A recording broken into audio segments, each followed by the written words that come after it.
Hello, and welcome to Sue's Quick and Easy, where today we're making a crabby corn chowder. Mama's feeling kind of crabby herself today because it's that time, if you know what I mean. So this is a perfect meal. Now this is another one of my requests for comfort food on cold fall days. And we've been getting a lot of cold weather here, but it's been sunny and beautiful, just really cold. So first we're going to start out with some of this Progresso recipe starters. Kind of digging this stuff. It's a cooking sauce. And this is creamy roasted garlic flavor.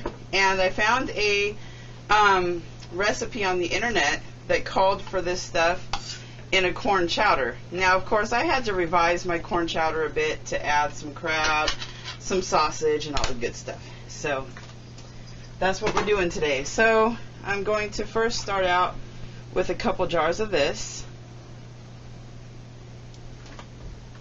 My dogs like to lick the jars. Gonna put a couple of jars of this stuff in there. And then we've got some corn. And I have to find the can opener. And we're going to, you can use frozen corn too if you like.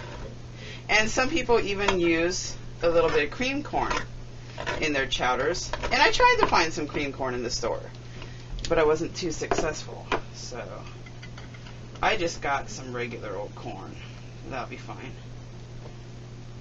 And liquid and all, you know, because I would have just added water, but the corn liquid will give it a nice corny kind of flavor.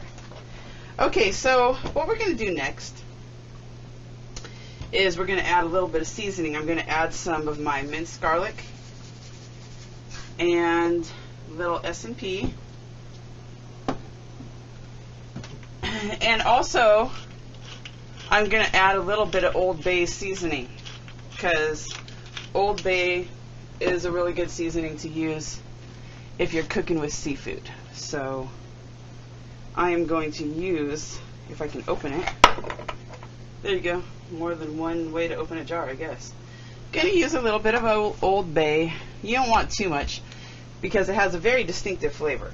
So, and then what we're gonna do is we're just gonna chop up some, not lettuce. I must be out of it. I have a couple stalks. Some people call it stalks. Some people call it heart. A heart of celery. This don't look like a heart. They look more like legs to me, but da-da-da-da! That's my corny joke to go along with my corny crab chowder. And here's a little tip also about celery. If you're cooking with celery and the celery happens to be a little limp, that's okay because it's going to be softened up when you cook it anyways. So limp celery is perfectly fine. Not too often that I say that, but in this case, it's okay. Then I'm going to cut up a whole onion. And yes, some people think that a whole onion in this might be a little excessive. But, you know, once an onion cooks in the crock pot for several hours, it really loses the strong oniony taste. And also, you don't have to use a whole onion. You could use half of an onion. But my husband really loves onions. And plus I have onions that I need to use up before they go bad. So that's the story with that. And then next we got some baby carrots. And now see, these would be just fine for me on their own, just like this. But my husband has to be difficult. You know how husbands are, right, ladies? My husband has to be a little bit difficult, and he likes his carrots all chopped up in these little tiny small pieces. Ooh, tiny small pieces and stuff. So I don't know. He's got a big enough mouth to accommodate a bigger carrot, but don't tell him I said that. He'll never know. Okay, so I have my bag of baby carrots, and just gonna cut them up probably 2 or 3 pieces each, and throw it on in the pot. And my dogs love baby carrots too, so I'm sure that maybe a couple will find their way into my dog's mouths. And then I've got 4 potatoes. I never peel my potatoes because I'm kind of lazy like that. So I am going to cut up the 4 potatoes. I'm not going to show that on camera. I've already chopped up enough for you guys to see how to do it, right? Knife, vegetables, choppy chop. Okay, I think I don't know. I'm kind of thinking maybe to add another can of corn to this. But nah, I don't think so. Okay, because there's other stars of the show. So what I'm going to do is I'm going to cut up the potatoes in little bite-sized pieces, throw them in the crock pot, put the crock pot on for 6 hours, and I'll come back after that and show you what to do next. So I'll be back. Okay, well, it's been about 4 hours. I said 6, but it's been about 4. And what we're going to do at this stage of the game is add some Hillshire Farm Angus Italian style beef to my crabby corn chowder. So I'm going to use half of this link right here. And then of course you couldn't have some crabby crab without the crab, right? And I'm going to use a lot of this crab too, because what can I say? I love crab. I'm a crabby gal. Just ask my husband. Okay.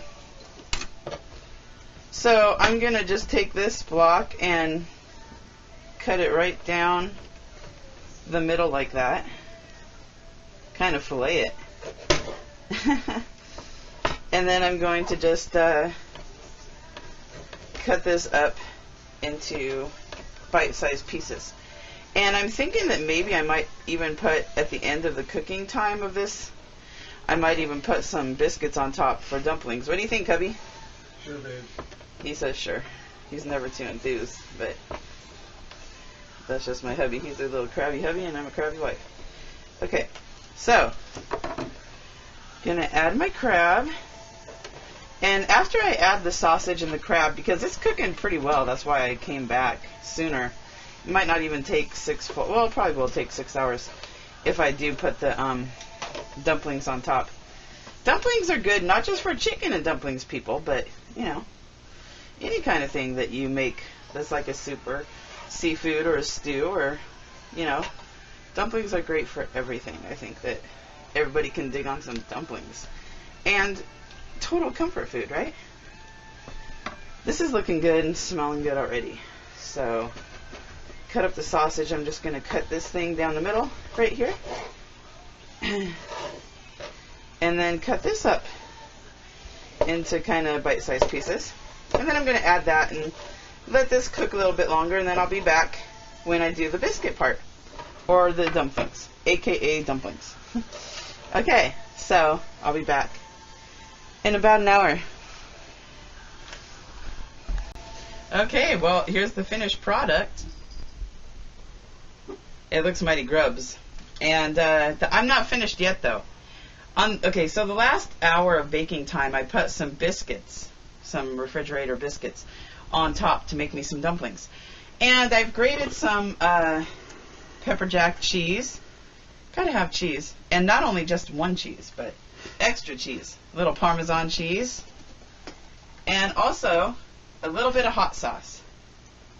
Whoops. And I'm going to take a little taste test because my husband had some already and he says it's pretty grubbin'. So.